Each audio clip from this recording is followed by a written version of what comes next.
हाँ तो स्टूडेंट्स, आज हम साइंस का एक बहुत इंपॉर्टेंट चैप्टर पढ़ने वाले हैं जिसका क्या नाम है, केमिकल रिएक्शन। ठीक है। अब केमिकल रिएक्शन पढ़ने से पहले हम कुछ बेसिक चीज़ों के बारे में जानेंगे, जिसमें सबसे पहली बेसिक चीज़ है चेंज। ठीक है। अब चेंज का मतलब क्या हो रहा है? तो हमारे हिसाब से हम बोलते हैं हमारा दोस्त चेंज हो रहा है, हमारे दोस्त का बिहेवियर चेंज हो रहा है। ठीक है, तो ये एक नॉर्मल सेंस में बात होगी। अब साइंस के टर्म्स में, केमिकल्स के टर्म्स में चेंज का मतलब क्या होता है? ठीक है, तो यहाँ पर दो टाइप के चेंज देखने मिलते हैं, जिसमें सबसे पहला चेंज है फिजिकल, देन आफ्टर आता है केमिकल। और फिजिकल चेंज का मतलब क्या है? फिजिकल नाम से क्या समझ में आ रहा है? Physical means what? बाहर जो अपीयरेंस आपको दिख रहा है वो। ठीक है, तो ऐसी प्रॉपर्टीज जो सिर्फ फिजिकल ही हम उसको ऑब्जर्व कर सकते हैं, वो क्या हो रही है? चेंज हो रही है। तो उसको आप क्या बोलोगे? Physical change. ठीक है। नेक्स्ट क्या है? Chemical change. अब केमिकल चेंज का मतलब क्या है? Change in chemical properties. ठीक है, मतलब समझ लो केमिकल ही बदल गया है। अब मैं दोनों का एग्जांपल लेता हूँ, जैसे कि फिजिकल चेंज का एग्जांपल लेते हैं। तो फिजिकल चेंज का एग्जांपल मतलब क्या है? हमारे पास आइस है, आइस को आप रूम टेम्परेचर पर रख दो, आइस किस में कन्वर्ट हो जा रही है? वाटर में। बट उस वाटर से फिर से आइस में जाया जा सकता है। मतलब जो रिएक्शन हुआ अभी आइस से वाटर, हम वाटर से फिर से क्या बना सकते हैं? आइस बना सकते हैं। मतलब ये जो प्रोसेस है वो क्या हो रहा है? रिवर्स हो रहा है। तो जो प्रोसेस को आप रिवर्स कर सकते हो, समझे क्या? जिस प्रोसेस को आप क्या कर सकते हो? रिवर्स कर सकते हो, उसको आप क्या बोलोगे? Physical change. अब दूसरा क्या है? Chemical change.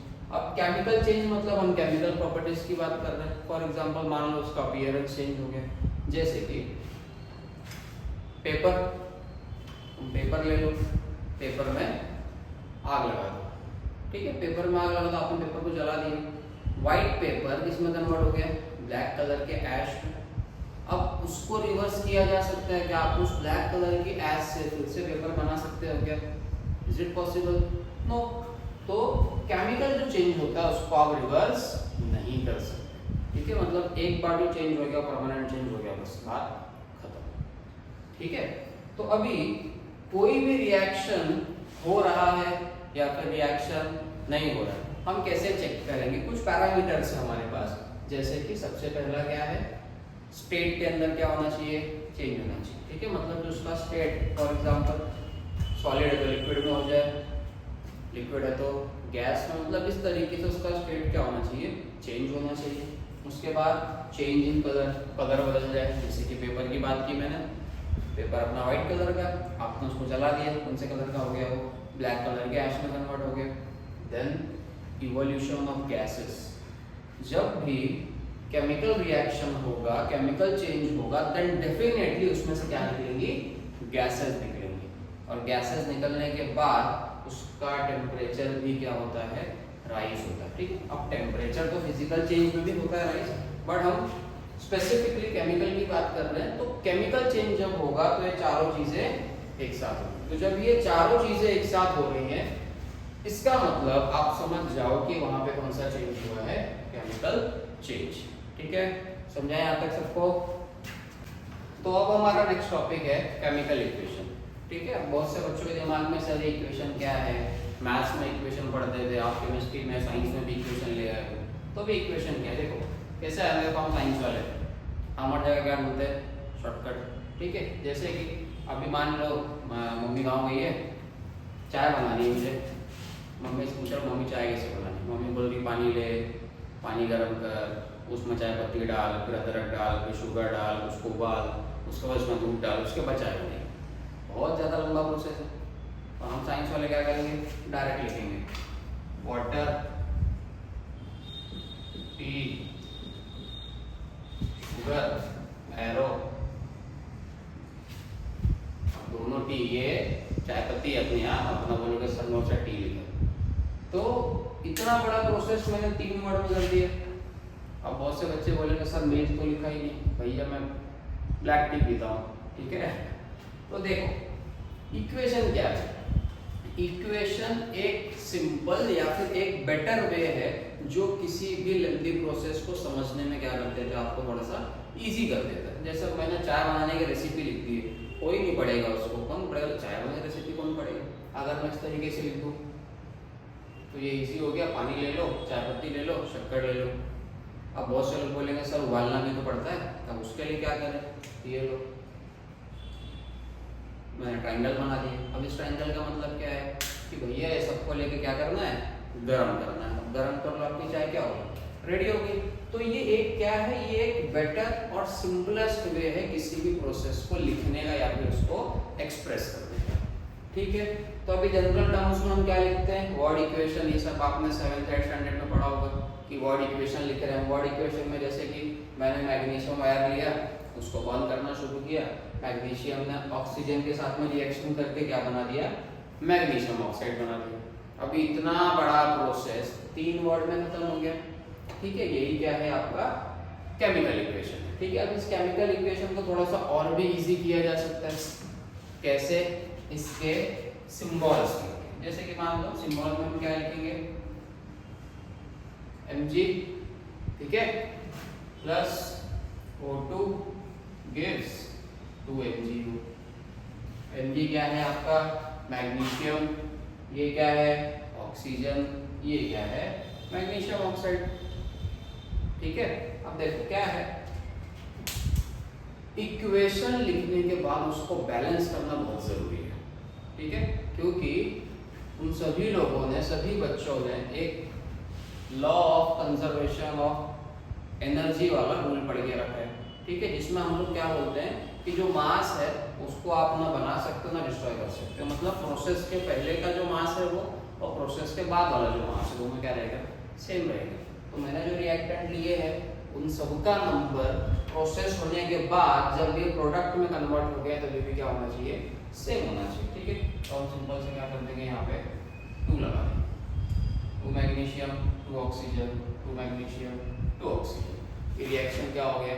बैलेंस। ठीक है, आपको इस चैप्टर में रिएक्शन को बैलेंस कैसे करते हैं इसके बारे में दिया है, इसको हम करेंगे बट सारे रिएक्शंस के टाइप्स वगैरह होने के बाद। ठीक है, बिकॉज थोड़ा सा मैथ वाला कंसेप्ट है, उसको अपन लास्ट में करेंगे, पूरा चैप्टर पहले समझ लेते हैं। ठीक है, अब वर्ड इक्वेशन जो है क्या दिखा रहा है आपको कि जो आपका रिएक्टेंट है वो किस में चेंज हो चुका है? प्रोडक्ट में चेंज हो चुका है। तो अब वर्ड इक्वेशन हो गया या फिर रिएक्शन हो गया, केमिकल रिएक्शन हो गया, तो उसको लिखने के लिए थोड़े से वेज हो गए। क्या है कि अब जो लेफ्ट साइड में आपने लिखा है वो आपका क्या हो जाता है? रिएक्टेंट। जो राइट साइड में आपने लिखा है वो आपका क्या है? प्रोडक्ट। एरो क्या इंडिकेट कर रहा है कि जो आपका रिएक्टेंट है वो किस में कन्वर्ट हो चुका है? प्रोडक्ट में कन्वर्ट हो चुका है। ठीक है, रिएक्टेंट ज्यादा है तो बीच में क्या लगाओगे? प्लस का साइन लगाओगे। प्रोडक्ट अगर ज्यादा है तो भी उसमें किसका साइन लगाओगे? प्लस का। मान लो रिएक्शन में आपको हीटिंग करनी है तो वहां पे क्या लगाओगे? ट्रायंगल का साइन। ठीक है, रिएक्शन में से कोई गैस इवॉल्व हो रही है, फॉर एग्जांपल किसी रिएक्शन में से CO2 गैस इवॉल्व हो रही है तो उसमें क्या लगाओगे? एरो बना दोगे। ठीक है, मान लो प्रेसिपिटेट बन रहा है रिएक्शन में तो उसके लिए डाउनवर्ड एरो लगा दोगे। ठीक है, तो ये सब कुछ बेसिक रूल्स है किसको? रिएक्शन को लिखने के। ठीक है, इतना सबको समझ में आया? तो अब हमारा अगला टॉपिक है टाइप्स ऑफ केमिकल इक्वेशन। ठीक है, टाइप्स ऑफ केमिकल इक्वेशन बताने के पहले फिर से एक बार केमिकल इक्वेशन को लिखने के कुछ मेथड्स, जैसे कि रिएक्टेंट लेफ्ट हैंड साइड में, प्रोडक्ट राइट हैंड साइड में, दोनों के बीच में क्या रहेगा? एरो। रिएक्टेंट अगर 2 या 2 से ज़्यादा है तो उसके बीच में क्या आएगा? प्लस। सेम प्रोडक्ट के लिए भी एप्लीकेबल है। ठीक है, आपने हीट किया है तो एरो पे हीट लिखो या फिर वहाँ पे क्या बना दो? ट्रायंगल बना दो। और अगर गैस बाहर आ रही है तो अपर साइड एरो, प्रेसिपिटेट बन रहा है तो डाउन साइड एरो। और अगर आपने अलग अलग स्टेट के केमिकल्स को यूज़ किया, जैसे कि कोई एक सॉलिड में है, कोई लिक्विड में है, तो ये सबका स्टेट भी मेंशन करना होता है कि आपने वो केमिकल किस स्टेट में यूज़ किया है। ठीक है, तो अभी देखो केमिकल इक्वेशन के टाइप में सबसे पहले वापस एक बार हम क्या लिखेंगे? रिएक्शन क्या है? रिएक्शन का मतलब क्या है? रिएक्शन में क्या होता है? मॉलिक्यूल्स के बॉन्ड ब्रेक होते हैं और मॉलिक्यूल्स के बॉन्ड फॉर्म भी होते हैं। जैसे कि नई नई जगह जाते हो तो दोस्ती टूटती भी है और दोस्ती वापस से हो जाती है, तो सेम वैसे यहाँ पे भी बॉन्ड्स बनेंगे और बॉन्ड्स क्या होंगे, ब्रेक भी होंगे। ठीक है, तो जिसमें सबसे पहला टाइप है रिएक्शन का कॉम्बिनेशन रिएक्शन। क्या है, कॉम्बिनेशन रिएक्शन। अब नाम पे समझ जाओ, कॉम्बिनेशन मींस व्हाट, कंबाइन हो रहा है। तो ऑफिशियल स्टेटमेंट क्या है, a single product is formed from two और मोर रिएक्टेंट, मतलब एक सिंगल प्रोडक्ट बनेगा दो या फिर उससे ज्यादा रिएक्टेंट्स। जैसे हमने एग्जांपल लिया है कैल्शियम ऑक्साइड है ये, इसको क्विकलाइन बोला जाता है। आप इसको पानी में डालो, जैसे ही इसको पानी में डालोगे और कंटेनर को बाहर से टच करोगे तो आपको क्या समझ में आएगा, कंटेनर बहुत ज़्यादा गर्म हो गया। ठीक है, तो गर्म होने के बाद क्या बन जाता है, कैल्शियम हाइड्रोक्साइड।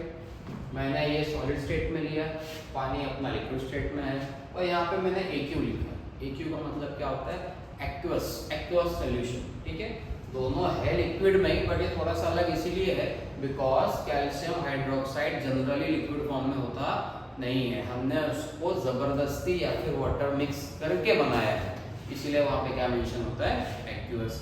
अब बाजू में मैंने हीट लिखा है, तो अब इस हीट के कंसेप्ट से दो चीजें समझ लो कि ना रिएक्शन आप किसी भी टाइप का पढ़ो, उसमें दो मेन चीजें होनी बहुत जरूरी है। एक, या तो रिएक्शन में आप हीट खुद दे रहे हो, मतलब आप या तो केमिकल्स को मिक्स करके उसको खुद गर्म कर रहे हो, या फिर दूसरा क्या होगा कि रिएक्शन अपने आप हो रहा है, उसमें से क्या निकल रही है, हीट निकल रही है। तो अगर किसी भी रिएक्शन में से हीट बाहर आती है तो उसको हम क्या बोलते हैं, एक्सोथर्मिक रिएक्शन। क्या बोलेंगे, एक्सोथर्मिक। और जिस रिएक्शन में आपको हीट देनी पड़े, मुझे हीट प्रोवाइड करनी पड़ रही है, उसको मैं क्या बोलूंगा, एंडोथर्मिक रिएक्शन। ठीक है, ये दोनों चीजें ध्यान में रखो। ओके, तो हमने एक और एग्जांपल लिया है बर्निंग ऑफ कोल का। अब कोल को बर्न करना है, कार्बन को आप जला रहे हो, तो कार्बन को जलाने के लिए क्या देनी पड़ेगी, हीट प्रोवाइड करनी पड़ेगी। तो इसमें मैं हीट प्रोवाइड कर रहा हूँ, दैट मीन्स ये रिएक्शन किस टाइप का है, एंडोथर्मिक। ठीक है, तो कार्बन सॉलिड स्टेट में, ऑक्सीजन गैस में। ठीक है, क्या देगा आपको, कार्बन डाइऑक्साइड। ठीक है, आई होप कॉम्बिनेशन समझ गया होगा।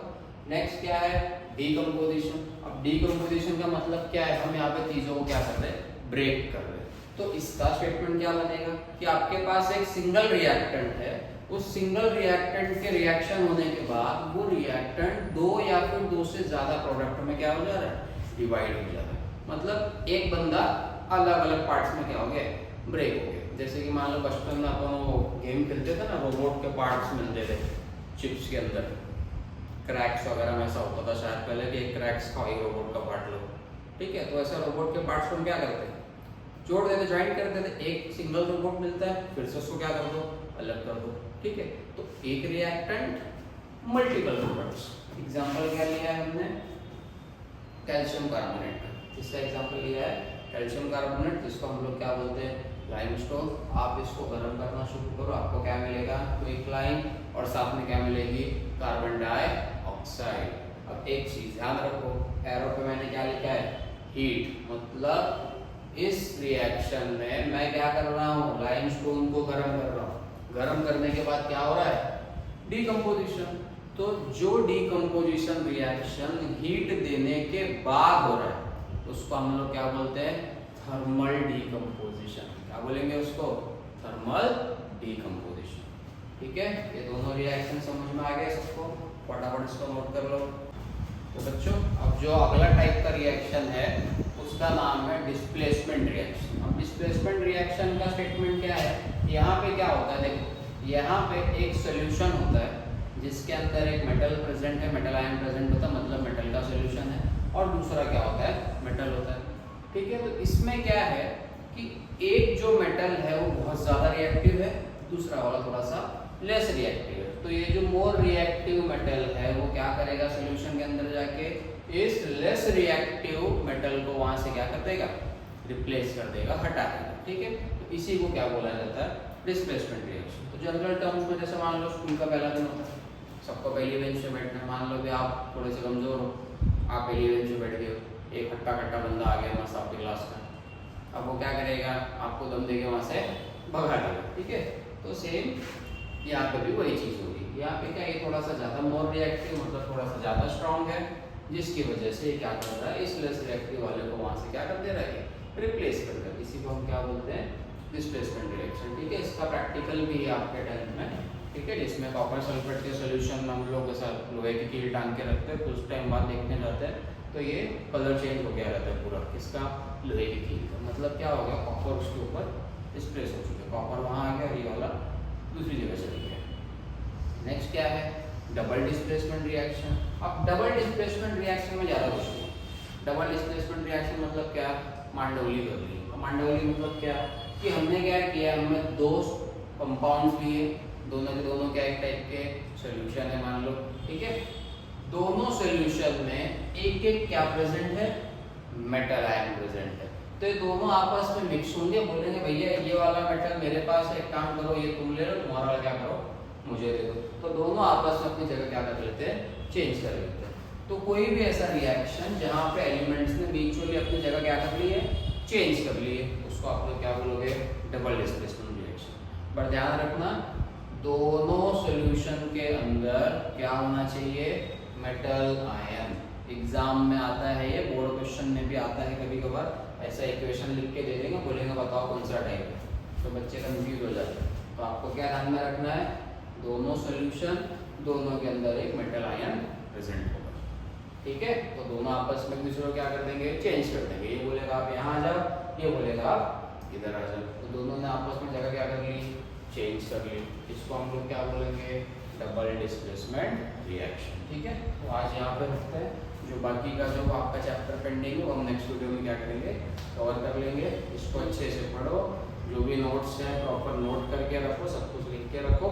ठीक है, और अच्छे से पढ़ें।